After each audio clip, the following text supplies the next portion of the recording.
Ferragosto in fabbrica l'Electrolux di Susegana, non proprio il giorno dell'assunta, ma comunque venerdì 16 agosto, nel pieno di quello che sarebbe dovuto essere un ponte di vacanza e invece sembra trasformarsi nel trampolino della ripresa. Un'improvvisa e urgente commessa di 2000 frigoriferi a incasso ha indotto la direzione a chiedere ai dipendenti la disponibilità a lavorare nella giornata inizialmente compresa in una 4 giorni, da giovedì a domenica, di chiusura totale del sito produttivo. I sindacati hanno detto sì, non solo la FIM-CISL e la Wilm-Will, ma anche la FIOM-CGIL, che pure nella rappresentanza interna a questo stabilimento costituisce una delle formazioni sindacali più antagoniste del Veneto e che ora incassa invece complimenti inaspettati. Un sindacato che guarda con modernità alla contrattazione aziendale, che pensa che la sfida dell'impresa sia anche la sfida del lavoratore. Direi veramente una nuova visione che si vede sempre in maniera più frequente nelle imprese del Veneto.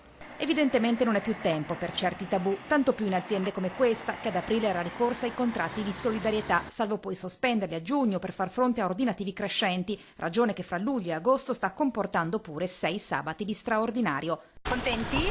Sì. Positivo, perché sicuramente ci vuole anche questo, e la cosa è che più giorni di questi ci sono, meglio sarebbe, insomma. Difficile dire se questo spiraglio di luce coincida con la fine del tunnel. Di sicuro anche per settembre la multinazionale ha confermato la prosecuzione dell'orario su 2 turni per 8 ore al giorno. Finalmente niente riduzioni dopo tanti tagli.